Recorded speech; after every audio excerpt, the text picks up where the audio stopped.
Okay, good afternoon, everybody, and welcome. Welcome to our information session today on our UBC Micro Certificate in Cybersecurity, Strategy and Risk Management. A moment I'll make our introductions, and just a reminder that this session is being recorded and will be available on our YouTube channel very soon, the Extended Learning YouTube channel.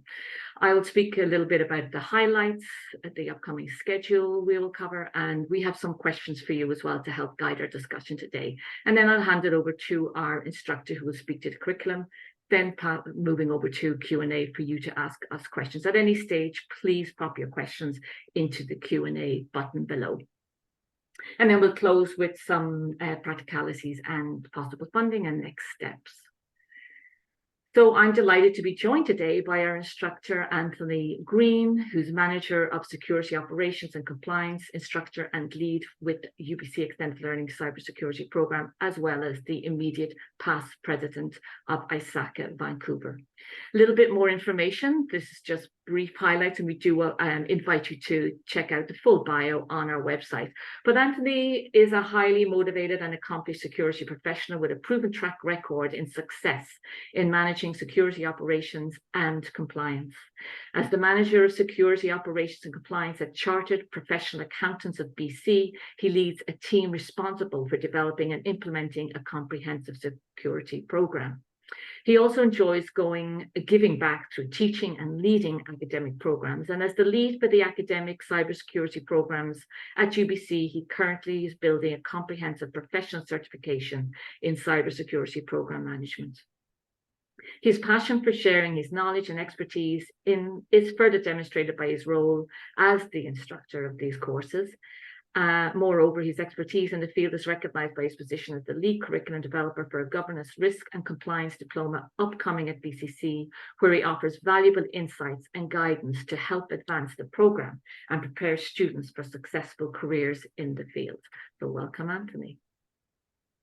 And now I have some polls again to help guide the discussion today. We'd love to know, what industry are you working in? I'll just let that sit up there for a moment.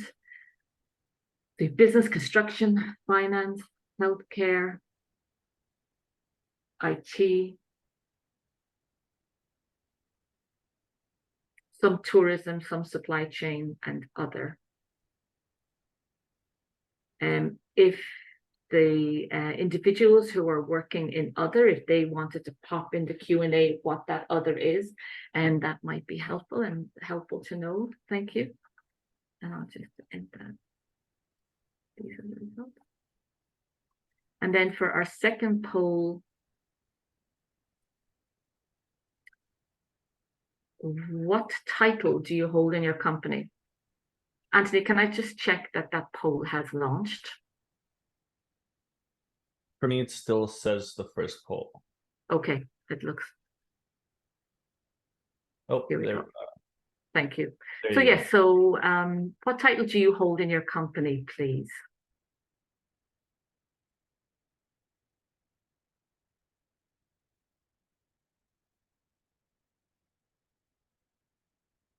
We have directors, CEOs, consultants, entrepreneur, engineer. Oh, no, do we have? Yeah, we have engineers, analysts, researchers. And again, the same with other. If you don't see your title here, we'd love to, if you could pop it into the Q&A, and it would be helpful as well. Yeah, and yeah, I'll end that poll and share results. Again, entrepreneurs, consultants, CEO, presidents, directors. Yeah, okay.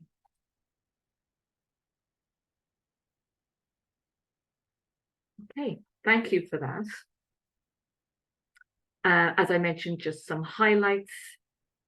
This micro certificate has been developed in consultation with leading BC cybersecurity experts, consultants, and academics, and includes readings, case studies, white papers, and videos, which you'll learn a little bit more about during the sharing the curriculum by our instructor.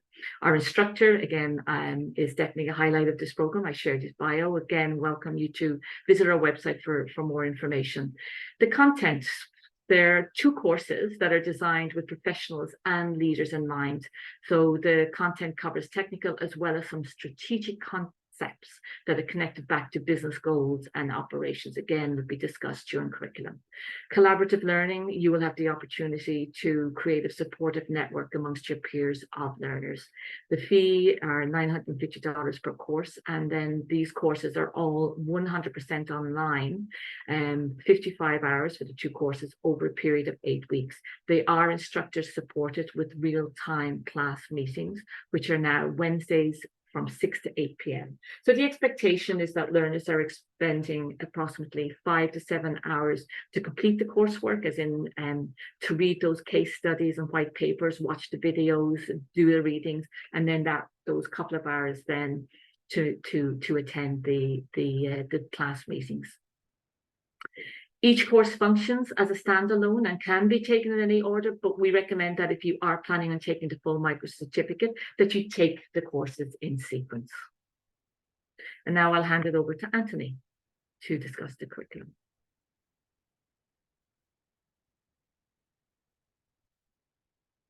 There we go. I just said that. So the fun part.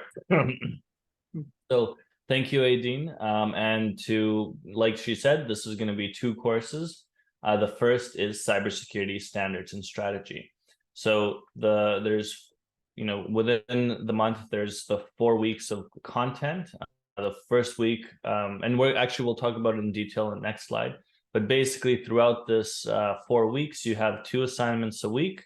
And one of the assignments is actually going to be building on top of each other, on top of itself on a weekly basis until we get to a final project or a final product. So we'll start with talking about week 1, and I'll just pull up my notes to make sure I don't forget anything. But basically, this week is establishing cybersecurity foundations. What is a standard cybersecurity policy document? Understanding the basics of cybersecurity and inclusion in cybersecurity.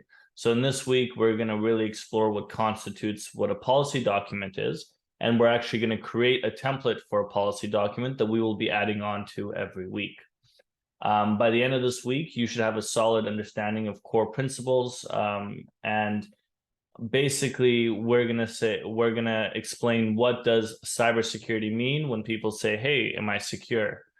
That we're going to ask those type of questions.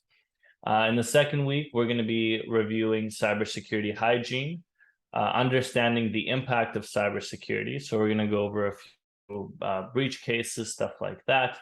We're going to start mentioning some popular control frameworks, and we're going to talk about leveraging cybersecurity hygiene techniques, where basically our focus is to understand some of the tools, some of the practical techniques to leverage and enhance your cybersecurity hygiene in various settings and why that's important. Moving on, please. Next slide. Perfect. So now in this third week, we are going to be examining cybersecurity standards. So we're going to be going into detail. We're going to be reviewing the CIS controls and benchmarks, and we're going to learn about how to actually audit against these different standards. So part of this week's assignment will be to actually create audit spreadsheet and plan your audit cycles based on the policy that you will create. So we're creating a policy in week 3. We're still going to be adding to that policy, but in week 3, we're also going to plan on how to audit that policy. And then week 4 is more around communicating your cyber expectations, how to create cybersecurity champions, how to engage with leaders, and communicating your policy, right? So, just creating a policy doesn't mean that it's enforced. There's a lot more steps that we'll be learning how to create this policy, but we'll also be learning about how to communicate it so that people can follow it, right? What's the point of having a policy if nobody follows it? And that's how we're going to help with, that's what's going to allow you to then audit the policy in the future as well to make sure that it's being followed. So the last week is more about communications and how to communicate with the executive team, maybe the board on these cybersecurity expectations, and how to also create leaders and turn your cybersecurity awareness program really into a cybersecurity culture within your organization. And that's a little bit about cybersecurity and standards. So Aideen, we can go to the next slide. And the second part of the micro-credential is the cybersecurity risks management course.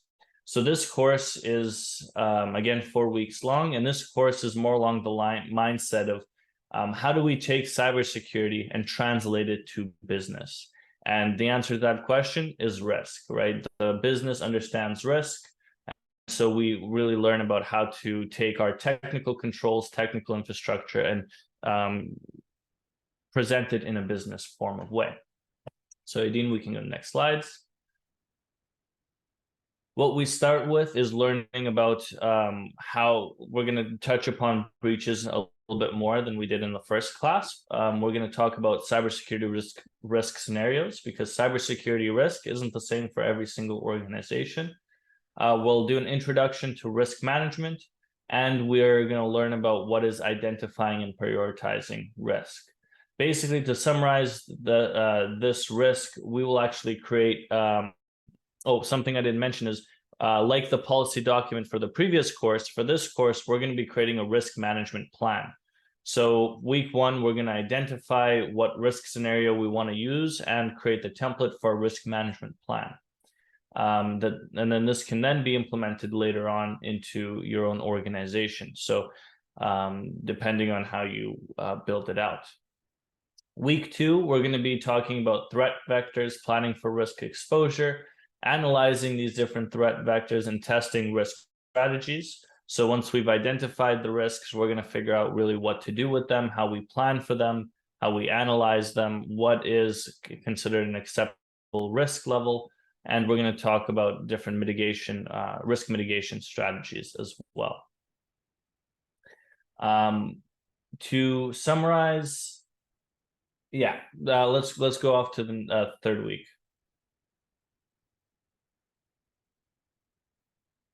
So in the third week, this is one of my favorite weeks, because this is where we really go deep into a lot of the tools that we're using.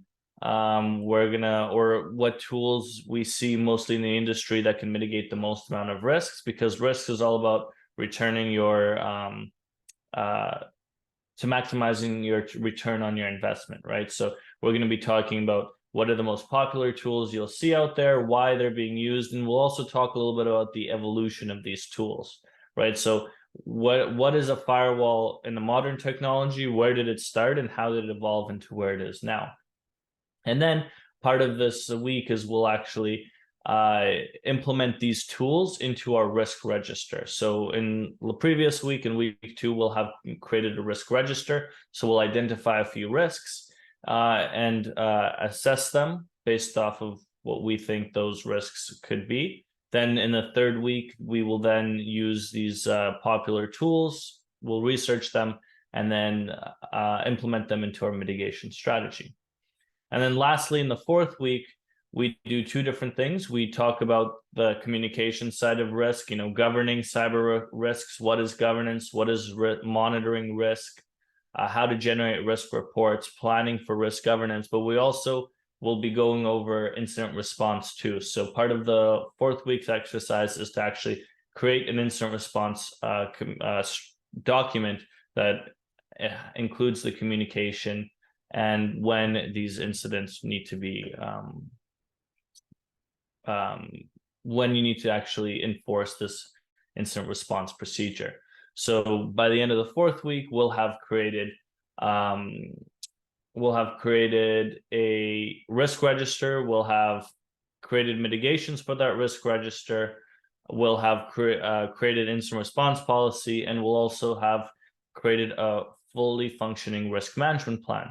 And now just to add something, how I mentioned during the first class, we've got the policy document that we edit on every week. In this class, we have the risk management plan. Well, a lot of times students will take that and actually implement it within their organization with a few minor tweaks after the course is done.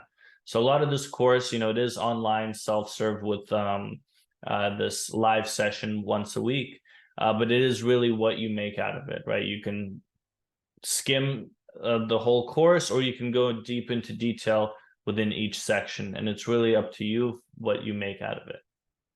But the course is made to give you the kind of fundamentals of what cybersecurity strategy and risk management. So what is cybersecurity? When your CFO says, are you secure? After taking the first course, you'll be able to answer that question. And the second course will help you be able to then get budget from your CFO for your cybersecurity and IT ventures. Help you speak their language a little bit better. All right. And I think with that, that's all I have for now. I'll be back when we go for questions, but I'll pass it back to Aideen for now. Thank you, Anthony. Yeah. Just a couple of more polls that I would like to, before we move into the Q&A, and I invite people to pop their questions into the Q&A now. And so for our courses, we'd like to know, like, which of the courses are you interested in? Are you interested in just one of the courses, standards and strategy or risk management, or are you considering taking the full micro certificate?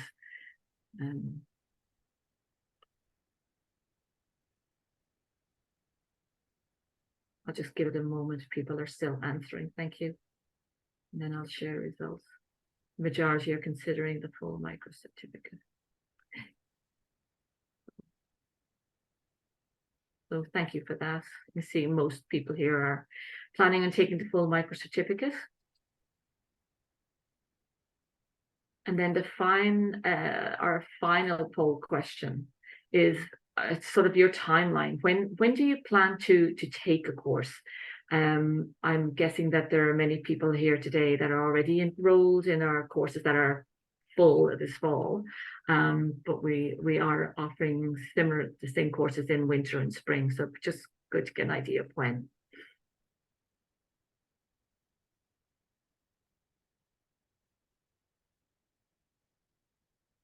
Okay, thank you.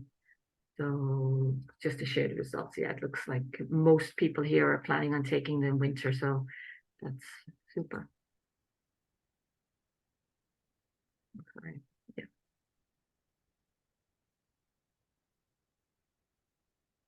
Okay, and let's move over to Q&A. And I see the first question in today, Anthony, is regarding assignments. How many assignments or tests are we looking at to take before we get to credentials? And if yes, what is the criteria of the passing? I'll pass it over to you. No tests. We do have some knowledge-based kind of knowledge questions, not necessarily a quiz. It's more like you go through the question. There's a set of 10 questions that you go through every week. But the assignments, there's 2 per week. And I wouldn't say that they're overly time consuming. You know, within 55 hours, you should be able to do both courses. And yeah, a lot of it is what you make out of it too. So some people will do the bare minimum, some people will go over and above. It really depends. If you're planning to use it for your own organization, you're probably going to spend a little bit more time on it. What is the criteria of passing? Aideen, I believe it's 70%, 77%. Yeah, 70%. Yeah. But there's no quizzes or final exams, and you just need to get 70% on basically all the assignments, and you get the micro, and you need to pass both courses to get the micro credential. And Anthony, the assignments, you set the assignment during the live session, and then is it due a week later, or how much time do the students have to yeah, about a week after the live sessions, or they're usually, sorry, the live sessions are on Wednesday. They usually do the Sunday. So the assignments you can check on Monday. You will usually expect you to have not gone through all the content, but through kind of between Monday and Wednesday to kind of see what's on the plate for the week, at least go through kind of like the topics and the assignments, or so you at least know. And then Wednesday we go over it in detail, and then Sunday night will be the due date. Right.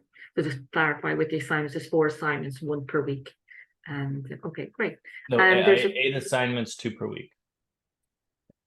But one of them is basically building on itself. So the policy or the risk management plan we built, we started in the first week, really just template it. The second week we add a section or 2, and the third week we add 2 more sections, et cetera, until the 4th week actually. So Okay, I think I can take the next couple of questions. There's a question regarding the financial aid. I have a slide pertaining to that that I will close out this webinar on.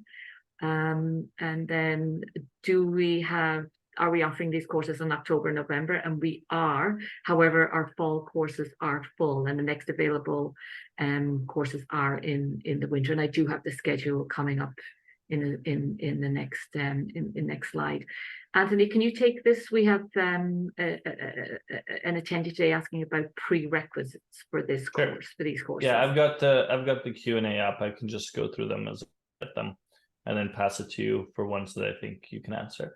Sure. Prereq, not really any prereqs.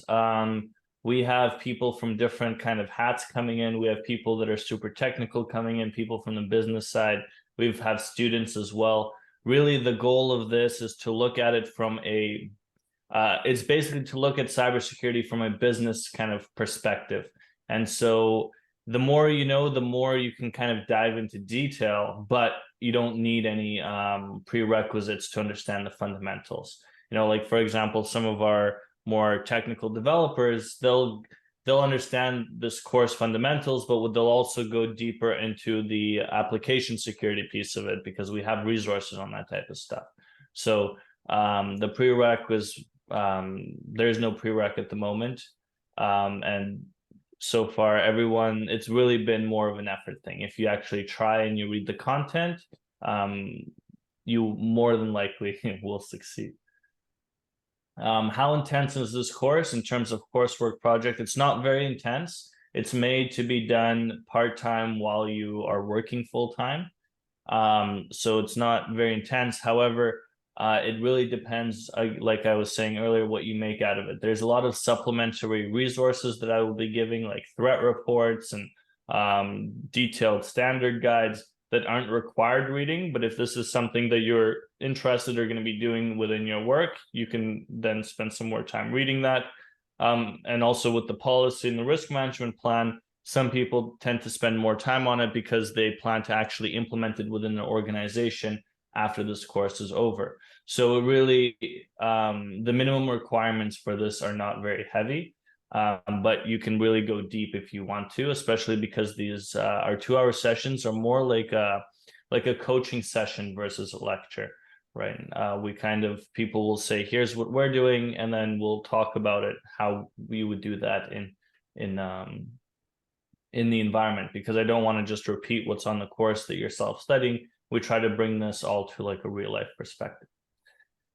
AJ, all assignments are individual assignments. There are no group assignments. Does this course prepare you for any professional certification?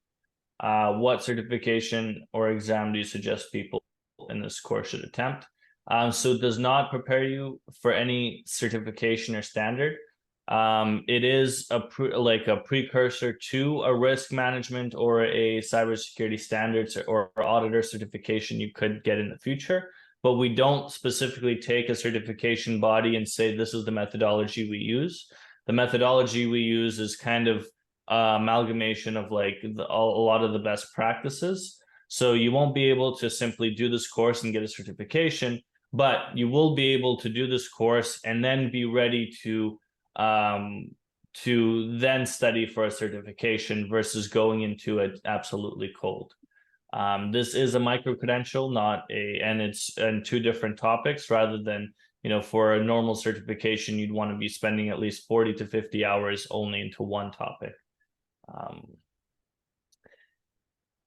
This one started, the one starting in fall, does it start November 8th till December 27th? Yeah, so the fall is October 2nd. Let me jump in there, Anthony. Yeah, I just put up the dates.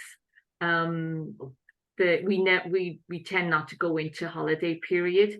So the second course, risk management, starts November the 13th to December the 8th. I'm assuming that this is a learner that's already enrolled. So the first is starting on October the 2nd, standards and strategy. It goes until 27th, Friday the 27th, and then risk management starts a few weeks later, November 13th until December the 8th. Perfect. On completion, does the program prepare the student for starting a career in cybersecurity and risk management? I hate to like the program, it gets you the fundamentals, but it depends on where you are in your career, right? It'll get you enough that you can understand what is cybersecurity and risk management at an entry level, but I don't think any kind of course or certificate is going to get you kind of ready to start a career right away. There's a lot of things that have to go together. This is really going to get you to be able to have conversations and understand what people mean when they say, hey, we need to be compliant, or why people care to be compliant, which is a very good basic in cybersecurity, how to speak the management of risk management. But just doing this micro credential, is not going to automatically get you ready for a career in cybersecurity and risk management. It's again, this is a light micro credential. It's a 55-hour course or 2 courses together. So it's perfect for those people that want to test the waters and understand and be able to have these conversations with their team members, security team, executive team. But it's not, doing this course isn't going to allow you to fully transition. There's a lot of other things that you would need to do if you want to get to that level. The cost of the micro certificate was $950 per course. So both of them together, I believe that's what, $1,900. Mm-hmm. The live sessions on Wednesdays are recorded.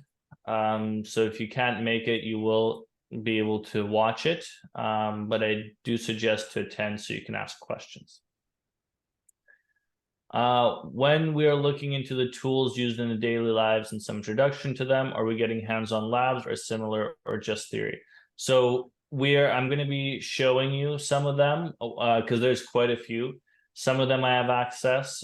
Some of them I will provide you links where you can actually use the free versions yourselves. It's not a requirement for the course, but there are lots of opportunities to dive in deeper into these tools and try them out for yourself, but it would be out of your own kind of volition rather than assignment by myself. So that's what I mean. There's a lot of extra paths you can take. Like I'll be giving you lots of resources. And if say you want to go try out some tools, go ahead. Maybe it's not something that you're interested in. You say, okay, cool, thanks, but not for me. You can just stick to the main path, but you won't get, marks removed, or you won't lose marks for not going the extra mile. But there will be a lot of opportunity to go the extra mile if you are in it to learn as much as possible as well. Aideen, you can take this next one. Yes, I'm not aware of a tuition fee program for people who are on long-term disability at UBC. There may be something through the provincial government. Well, yeah, sorry, I'm not aware of that. Okay, what preparation strategies would you suggest for someone to be successful in the course and starting out in the field of cybersecurity? I mean, you don't really need to prepare too much for the course because we go over lots of fundamentals, but just, there's lots of content on YouTube, online for free that you can just start reading. It might not make a lot of sense to you yet, but then once you get into the course, we'll start everything will kind of come together because we'll explain cybersecurity from a holistic perspective. That's for that question. You don't really need to prepare too much. Is cybersecurity type of work remote in nature? Most of the time it is remote, but like a lot of organizations, people like to bring their staff into the office once a week sometimes, just for, morale, culture boost type stuff. So while a lot of positions are remote, don't expect it to always be fully remote. Would this course help land a job as a cybersecurity analyst? Help, yes. But doing this course by itself, it's not going to get you a job as a cybersecurity analyst. But it's as supplementary content. If you are a student in cybersecurity or in comp sci or business, doing a course like this would really help. And you wanted to transition to cybersecurity, this would help you. Or even if you're already in the industry and you want to do a transition to cybersecurity, this is one of those courses that will help you understand what it is, and at the same time show that you're taking in you're doing you're putting in extra effort to reskill yourself for cybersecurity. So would it help? Yes. Is it going to get you a job by itself? No. And I don't want people to have the expectation that it does, because I don't think any certification will do it. There's a lot of things that come together. One of the things I talk about in the courses is networking. And I actually identify a lot of the main cybersecurity communities in Vancouver. I've had students that have then went to some of these events, with this micro credential, talk to some people, and all of a sudden, they got a job. They were already interested in cybersecurity. So it wasn't just a flip of a switch, but this is one of the steps that they took in order to help them get a job.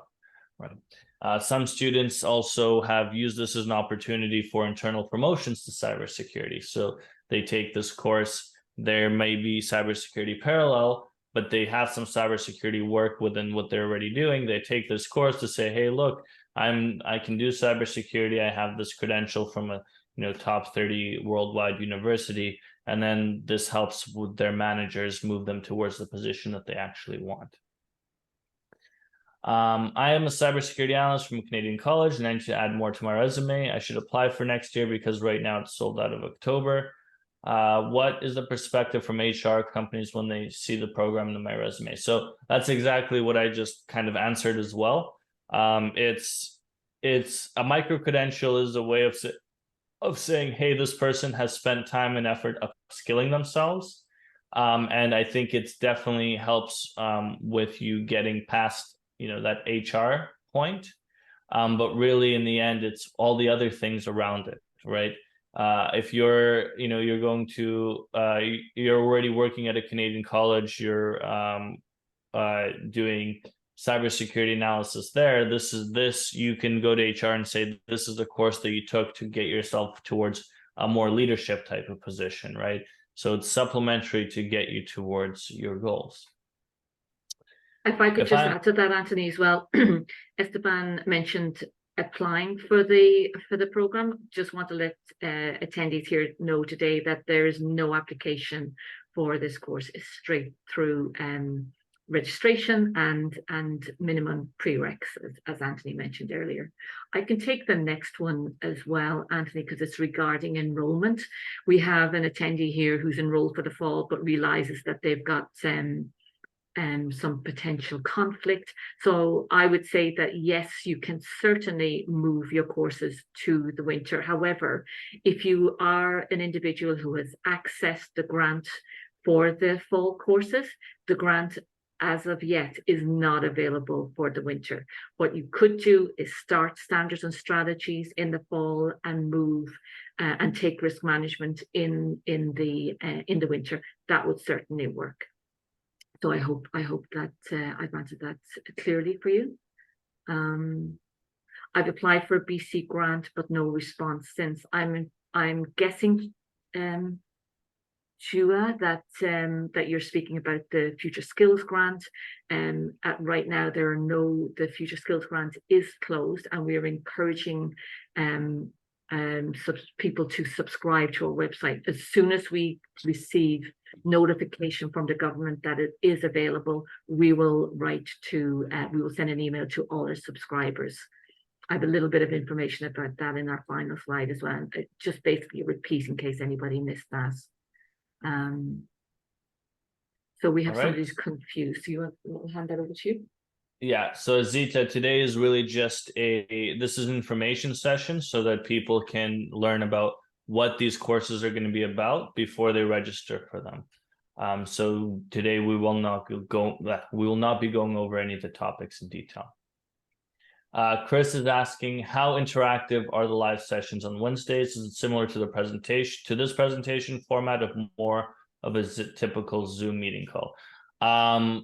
So I would say it's closer to, okay, so I'll give you kind of how it goes. So what happens is I usually, I don't have a slide deck. I don't do a lecture. What I do is I go over a lot of the topics that you are going to be learning over that week, and I apply them to a business context. We talk about real life situations, but it's also as interactive as you make it. So we've had classes where a large majority of students were developers, so we decided to take a little bit more of a kind of technical hat on some of the compliance features and talked about that in detail. We had some classes where we had a lot more kind of CFOs, so we took a little bit more of a financial risk, quantitative, qualitative aspect to some pieces of the course. So it's very interactive. What I like to do is, rather than go over the same stuff that you're going to be reading anyway, I try to put that and take it, from the theory to the practical aspect of how you would actually implement it in your organization, or what we've seen. Because a lot of times, and one of the reasons why I'm happy we don't follow certification is because the answer is always, it can be a lot of the time, the answer is it depends. The way organization with 5 staff is going to take cybersecurity is going to be very different than an organization with 5,000 staff. Doesn't mean they're doing it wrong, just different. And so that's one of the things that we really try to touch on within this course. But to answer your question, it's going to be very interactive, especially if you're not shy and you're happy asking questions. For the fall sessions, so I don't have my calendar up right now, but if those I are can Wednesdays, confirm that they are the okay, Wednesday confirmed. evenings, yeah, Anthony. And this person is just asking, are they the only ones that they need to attend from 6 to 8? And the answer is yes. Perfect. And Arthur, yeah, so I'm happy I answered happy I clarified, but yeah, this is exactly what we'll be doing, is how do we present these security challenges in a way the business can't ignore, right? I've had some feedback from some of my students where now all of a sudden their budget has increased because they're no longer taking the blame. They're using acceptable risk management processes to basically make the CFO have to sign on insecure certain things that are insecure, and the CFO isn't going to sign saying, oh yeah, I'm okay with something being insecure. And that's all because they're able to portray their technical issues in a business context, rather than here's why a firewall would be really good for us. It's here's the risk that we get by not having a firewall. Are you okay with accepting that risk? When you rephrase questions like that, maybe your IT head might not have much opportunity to challenge you. Okay, any other questions? Where can I find information how to register for the winter session? Aideen, I think we have the link somewhere. I'll have that around in the here. final slide. Yeah. Yeah. And then I'll take this one because I think this is probably yours. We have Tendi here who applied for the Future Skills grant, and I was able to get the grant. However, the standards and strategy is full, so they put me on a risk management first. If the grant is not extended for winter, I won't get the UB 101. Does it mean that I don't get the micro certificate? Actually, no, you will. The criteria of this grant, from my understanding, is that you start studies in the fall. If your future course is in the winter, it will be covered. Yeah, So, and just to add a clarification, as long as you do both courses, you will get the micro certificate. So you should be correct. good for the winter as well with the grant, but you will get it as soon as both courses are complete. And so just a question, the students starting with risk management, that's fine as well, Anthony? Yes. Oh, yes, yeah. So great clarification. You can, it doesn't matter which order you take them. I do suggest strategy and standards first before risk management, just because a lot of organizations, the way their cybersecurity goes is first somebody says you need to be this secure, and that's where compliance comes in. And then once organizations are spending money on it, they say, okay, well, now that we're investing money in it, how do we maximize returns? So then organizations look into internal risk management. That's but if you do it the other way around, it's not, you're not going to lose any information. You're going to have the same knowledge. So it doesn't matter too much. That's just the suggested priority. And I would just say to this attendee as well, just ensure that you are on the wait list for the standards and strategy. Should one of the other learners schedule change, that you can pop in there if necessary. And that concludes the questions. So I'll just move back to the to the presentation. Again, a repeat that the fee is $950 per course or $1,900 for the full micro certificate. As we mentioned, the courses can be taken individually, but we do recommend taking in sequence if you're considering taking the full micro certificate. But as Anthony mentioned as well, it's perfectly fine to start with risk management.